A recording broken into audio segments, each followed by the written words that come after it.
What's up everyone? Welcome to the first breakdown for the new Monarch Legacy of Monsters series.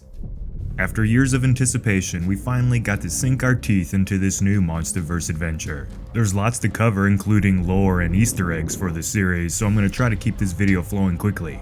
Now there's mostly good things to talk about with the first two episodes, but there are a few things that I wasn't so crazy about, and we're going to go over that along with a lot more, so let's get to it. Episode 1 starts off with a Kong Skull Island recap of sorts, leading into John Goodman's character Bill Rhonda's cryptic message. Now we've already seen this scene thanks to an early preview from IGN, but it's nice to see it finally in the actual full episode. As the monster from Skull Island, the Mother Longlegs, in this new titan called the Mantleclaw battle, Rhonda throws out his Monarch bag to sea, which starts the chain of events that leads to the series' main story unfolding when the bag is found around 40 years later by some deep-sea fishermen. Next we get to see the epic intro scene in all its glory, and I really have to say I love this intro. It may not be on the level of Game of Thrones or one of those sort of intros, but I thoroughly enjoy this for what it is. The episode cuts to the year 2015, after the Godzilla and Titan emergence. The story starts with our co-main lead character, Kate Randa, yep, she's related to Bill, on a flight traveling to a very familiar place in Godzilla lore, Tokyo. Here we see the new world forming after the awakening of the Titans. Humans are learning to live knowing giants are with us. And this is when the first evidence of Kate's PTSD that she suffers from, that drives her role in this story, shows up. The reason why? Well, she suffered a traumatic event before the mighty Godzilla himself. She's in Japan to settle her supposedly dead father's affairs. I thought it was really cool to see how prepared for the kaiju Japan was. These shots of the missile launchers being placed all around the city just screams Toho Godzilla, and I absolutely love that. It makes it all the more sweeter that it's in Japan as well, the home of Godzilla. Once Kate makes it to her father's old apartment, the legacy of secrets start to come out.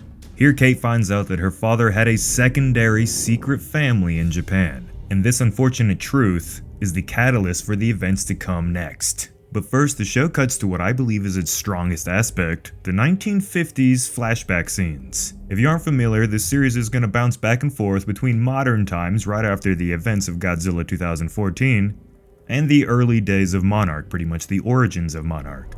Here is the introduction of the characters Kiko, and the big two for lore fans, Lee Shaw and Bill Rhonda. Now in this series, they share what we believe are some of the best interactions between each other in the show, between all the human characters, and their adventures are easily the best part of the entire series so far. Well, other than one other part. But we'll save that for the following weeks as new episodes air. This scene is from the very first days of Monarch, the Titan researching agency famous in the MonsterVerse. And now these characters are on their way to research some Titan goodness, so stay tuned for more. They're aiming to prove that monsters truly do exist. So they break into an off-limits area that's supposedly full of radiation. There they meet a young boy not wearing protective gear, and he informs them that there's not any danger at all here, and that it was all simply a fairy tale made up to keep people out. But out of what? This is directly similar to what we saw happen in Godzilla 2014, with the reactor plant at the beginning of the movie. Everyone was told it was dangerous and unsafe to enter, but it was all just a lie. The episode then cuts back to Kate and her newly discovered half-brother Kintaro. This really is a deep moment for any kaiju series, I believe, and I'm sure those who have lived similar stories in real life to this will really resonate with this bad and uncomfortable situation. The show then cuts back to the OG Monarch characters, and our trio of monster hunters are in the heart of the abandoned facility. As Shaw epically states, it's time for some science shit. God, I love this character already. Now back to Kate as alarms blare, and early warning signals saying only one thing is near. Kintaro and his mother rush down to reconnect with Kate and ensure she knows what to do since she's not a local. I really love right here when Kintaro's mother says the word Gojira. Classic Godzilla fans are gonna love that. And now during this chaos, we see Kate's horrible past come to the forefront. Emergency drill or not, Kate can't handle her past nightmares. The PTSD element to her character is pretty cool, and it constantly brings us back to that epic 2014 Godzilla scene in San Francisco, which is always a good thing. Now back to the 50s. Our three brave explorers have entered the old building, and have found what they are looking for. Muto eggs, but not that Muto, and this is going to be explained more as we go, so stick with us. I love the banter between these three characters. They're such good, relatable human beings. And I have to say, there's a good contrast between this set of characters and the modern set, which you will come to see as the series moves forward. The flashback scenes are full of amazing lore, with classic-style strong characters that remind me of a bygone era of TV shows from the 90s and thousands. While the modern scenes hit hard at storytelling strong points like emotions and dealing with them under extreme stress, it does seem like the show's creators tried to make human characters for all sorts of viewers, and I have to give them credit there. Next, Kiko bravely or stupidly decides to go down to collect samples from the eggs. Before we see what happens, the episode jumps back to Kate. The emergency warning has been cancelled and things can go back to normal. Here we see that Kate's kind of a jerk, and well, she's got some baggage that will either drive you to like or dislike her more as the show goes on. And there's a lot of that in this series.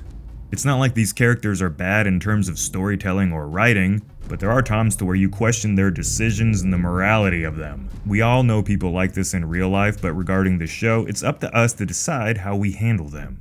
And that's pretty cool. Now together, Kentaro and Kate discover a hidden safe and align the clues to be able to unlock it. Inside, the secrets of their father and Monarch lie. We then are introduced to the character Mei. She's a hacker tech guru of sorts, and Kentaro thinks she can help access the old video logs found in their father's old Monarch bag. Her and Kentaro have a past relationship, and here we see it didn't end on a good note. Still, Mei decides to help, and they go back to her place to take a look at the Monarch files. Here she quickly breaks into the outdated security on the files, and our three modern-day characters have officially broken into Monarch's records. And to the dismay of Monarch themselves, an alert is triggered back at Monarch HQ that someone had hacked in using long-thought-to-be-lost files. Naturally, this gets them very worked up and they rush to uncover what is going on. Meet Tim, one of the lead Monarch agents in the series. He's shocked that someone hacked into Bill Ronda's old files, and he decides he's going to get some answers. Back to Mei's computer now. Piles of intel are being unlocked, a true legacy of Monarch secrets. We now get to go back to see Kate and Kentaro's father. After G-Day, San Francisco was in rebuild mode. Kate is at a camp where medical attention is being given to those injured after the Titan battle. And here we get to meet their father, and see firsthand his questionable parenting and lifestyle. He tells Kate in a cryptic way that she will likely never see him again, and he's on some secret mission of sorts. And when they're done speaking, he, for a lack of better word, runs away from his screaming 20-some-year-old daughter. Like I said before, our modern characters may make questionable moral decisions throughout this show, but there are real reasons behind it. Nothing feels forced.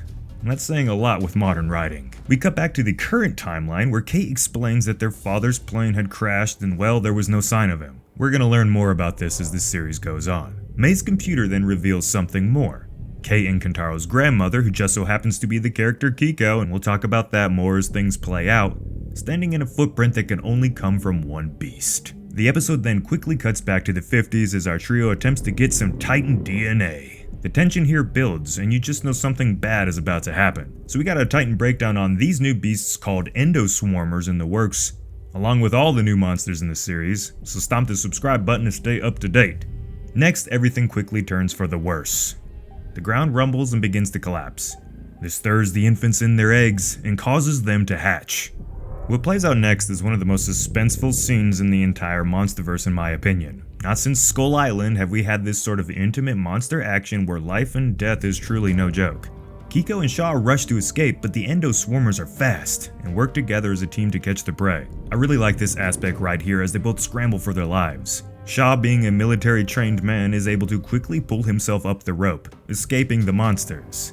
But Kiko, being a scientist woman who has no business in ever practicing a 25-foot rope climb, has to be pulled up by Bill. This is a small little detail, but I love seeing such attention to realism in a modern show. But Kiko's no wimp. She's really fighting for her life here, while the boys give it their all to save her. This is a really tense scene, and something that the MonsterVerse has surely been lacking in recently. As mighty as their efforts are though, it's not enough. She's gone. This is Monarch Legacy of Monsters, or at least the ending of episode 1. Let's move on to episode 2 now since they both released at once. Episode 2 starts off going back to the interesting timeline of the early days of Monarch. And I'm going to tell you right now before you get confused, this show does a lot of bouncing around between different timelines. And while watching the show, you can kind of figure it out. In the sense of me explaining it to you right now, it might get a little bit confusing. But in short, episode 2 has a lot of the origin stories of the characters that we were introduced to in episode 1. Here, I'll just explain. We see Lee Shaw in a meeting with the character General Puckett, which will have a larger role to play in this series. Why is he here? Well, it turns out that Shaw is a good guy with ladies, and he couldn't handle how a few of his comrades were being inappropriate with a local young woman. I really can't blame him here, and apparently neither can the general. He's excused of any punishment, and is then assigned to protect a new Japanese scientist, which of course is Kiko from episode 1. And now as we get to see these two characters initially meet, I love seeing how they're both polar opposites in terms of their character, and how they interact because of that. The following Jeep scene is a damn good time, and shows how you can make character dialogue scenes more fun and enjoyable. Do you want a human character chatty scene in a room full of meh characters? Or do you want a badass World War II era Jeep with this fun scientist chick and a cool guy military type dude who saves women from idiots driving like a pro with these epic views? You tell me.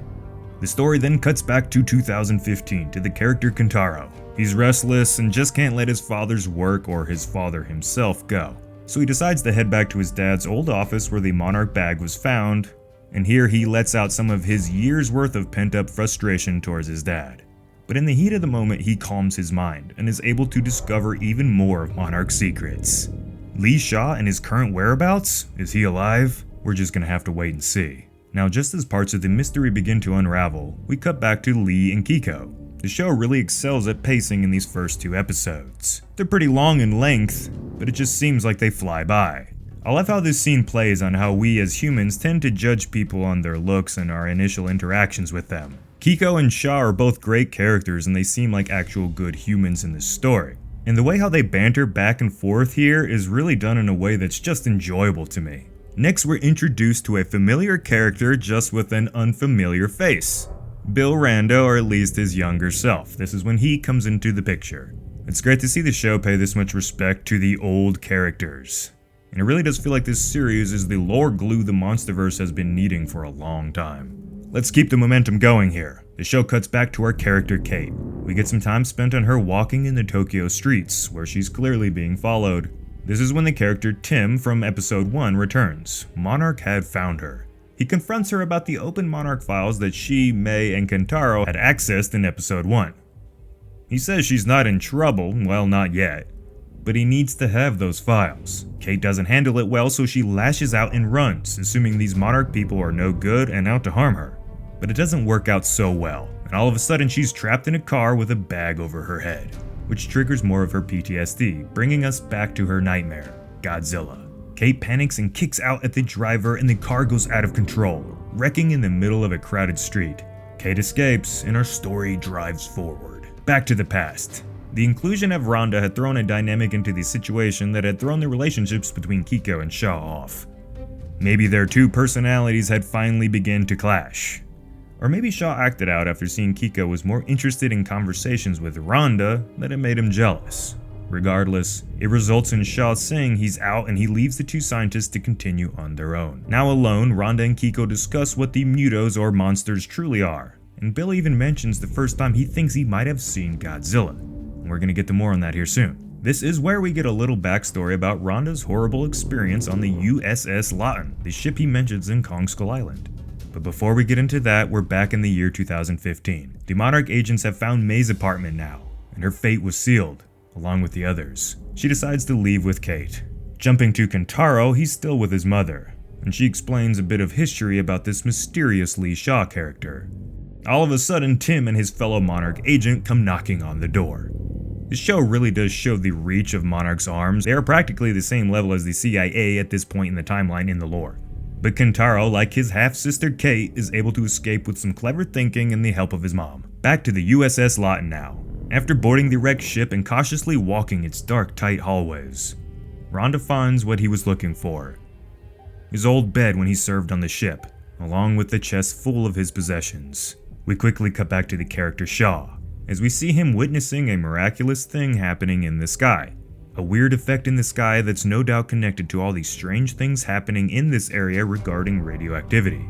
he gets a bad feeling and rushes back to Rhonda and Kiko. Now back in modern times, Kate, Kentaro, and May meet up yet again. And with all three now on the run, they decide they need to stick together. There could be someone who might be able to help them. Back to Bill and Kiko. They stumble upon an area of the ship covered in a strange organic substance. It's pretty gross looking, and it can't possibly lead to anything good. What it does lead to is quite shocking, actually. The bodies of Rhonda's shipmates, preserved in a mucousy tomb. For 9 years they've been dead, but the substance has kept their bodies from decaying. This is something straight from a horror film, and I absolutely love it. Naturally, this gives our characters a bad feeling, and they decide to leave. Little did they know what was waiting for them. Back to the future. Our three leads arrive at an old people's home near Tokyo. At this moment, we don't exactly know why, but something definitely feels off about this place, which is about to be explained. Here they find the man himself, Colonel Lee Shaw, played by the one and only Kurt Russell. Once he learns who they are, the table is set and the pieces are in motion. They inform him on why they are there and how they are connected to him. And this sparks Shaw's interest. You can really see his brain begin to start working here. And for an old guy, it works pretty damn good. Now there's a reason why he doesn't look as old as he should be. I know some of you guys are thinking that, so just stay tuned to the show. So what does Shaw decide to do after learning what's going on here? He decides to break out. He's not there by choice, he's a prisoner. In one swift motion, he cuts his ankle monitor off and tells them they have about a minute to figure out if they want to run and discover their father's secrets, potentially find him alive, or if they just want to stand there and let Monarch catch him. Now we're gonna have to wait for episode 3 to learn the decision they make, but I'm sure you can kind of figure it out.